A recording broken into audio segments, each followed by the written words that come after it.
Georgia State Capitol by Wynena, Curley, Cox. Welcome to the Georgia State Capitol in Atlanta, Georgia. Georgia State Capitol is both a state and national treasure. Built over a century ago after the close of the Civil War, it is constructed primarily of Georgia's own natural resource, marble. Eugene Talmadge was born in Forsyth County. Eugene Talmadge served as governor of Georgia from 1933 to 1937 and was elected another term in 1947. After attending class at the University of Georgia, he graduated from the law school. He tried running for the Georgia State Legislature for McRae, Georgia, but lost. Elected State Agriculture Commissioner in 1926, he served in the capacity until the 1932. Ellis Arnold served 40 years as governor of Georgia from 1943 to 1947, are considered to be among the most progressive and effective in the modern history of the state.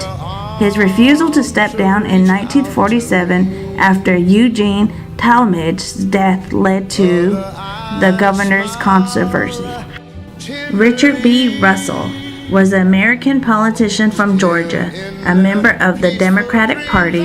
He briefly served as Speaker of Georgia in 1921 to 1931 and as a governor of Georgia from 1931 to 1933 before serving in the United States Senate for almost 40 years.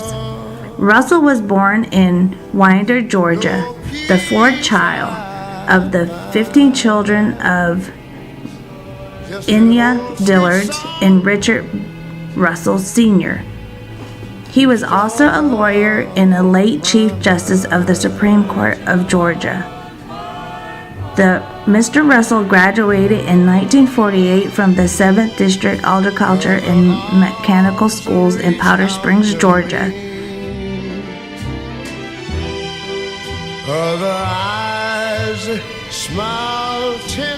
The Georgia State Capitol in Atlanta, Georgia, is in the United States, is an architecturally and historical significant building. It has been a National Historical Landmark and is listed on the National Register of Historic Places. It is the main office building of Georgia's government. The office of the governor, lieutenant governor, and the secretary of state are on the second floor, while the General Assembly meets on the third floor from January to April. There are also visitors' galleries and a museum on the fourth floor.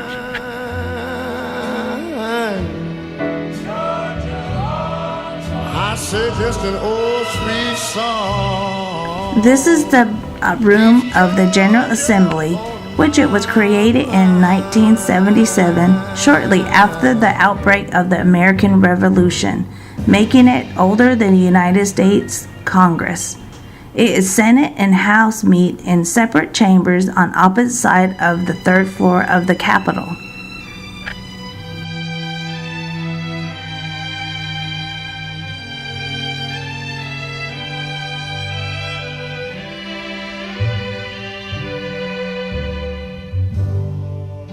Georgia,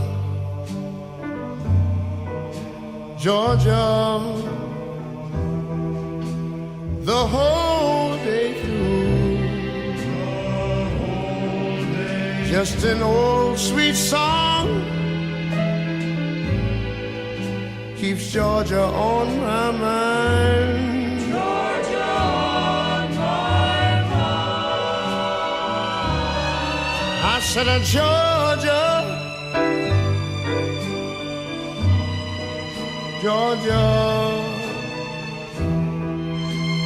a song of you comes as sweet and clear as moonlight through the pines.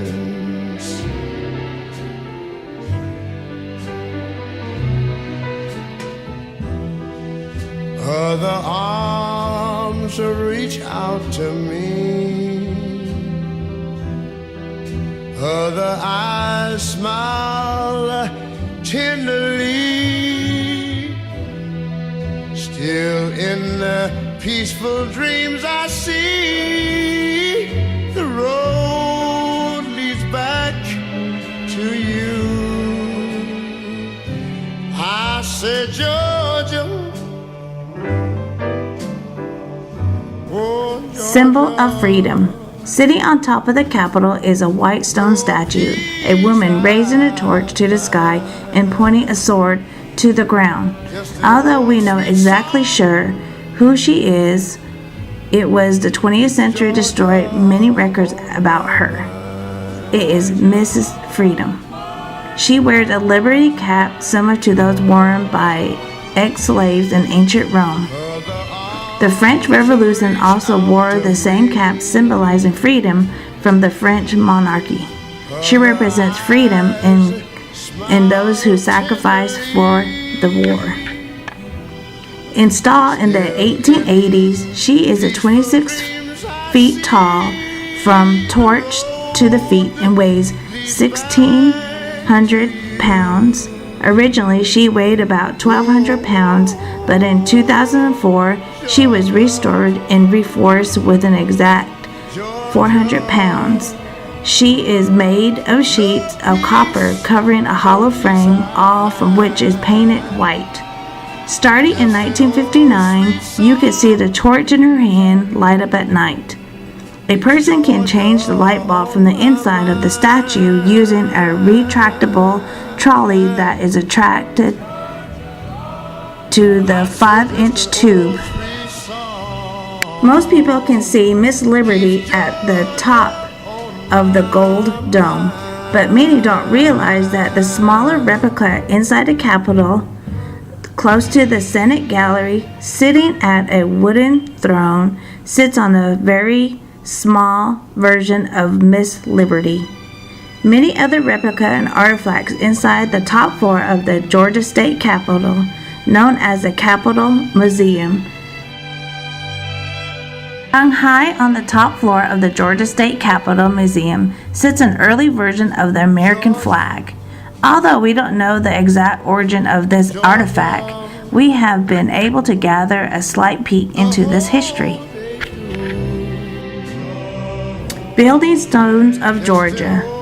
These Georgia marble columns, with their elaborate carving of the Capitol, has been in the museum collection since the 1909s. Since the 1880s, Georgia's marble has been selected for projects around the country. James Edward Oglethorpe was born in 1696 in London, England, into a family with active political ties to the British royal family. He would go through to accomplish great things in his life. He dedicated to serve the others by serving in British colonies against numerous threats. Mississippian chief.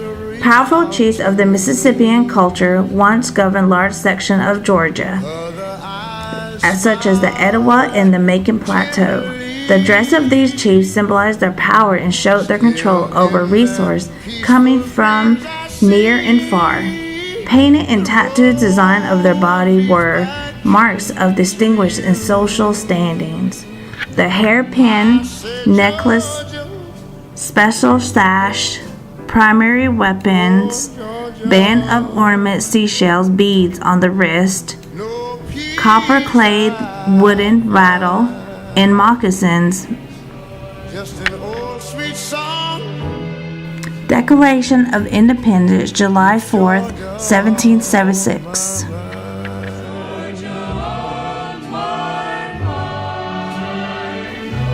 Button Gwinnett, George Walton, and Littman Hall were the three Georgian signers of the Declaration of Independence, August 2nd, 1776.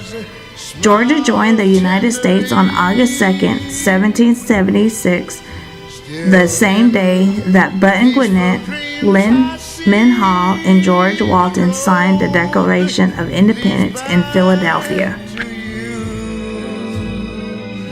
Whoa,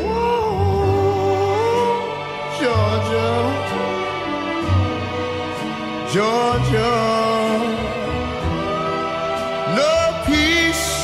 No peace I find.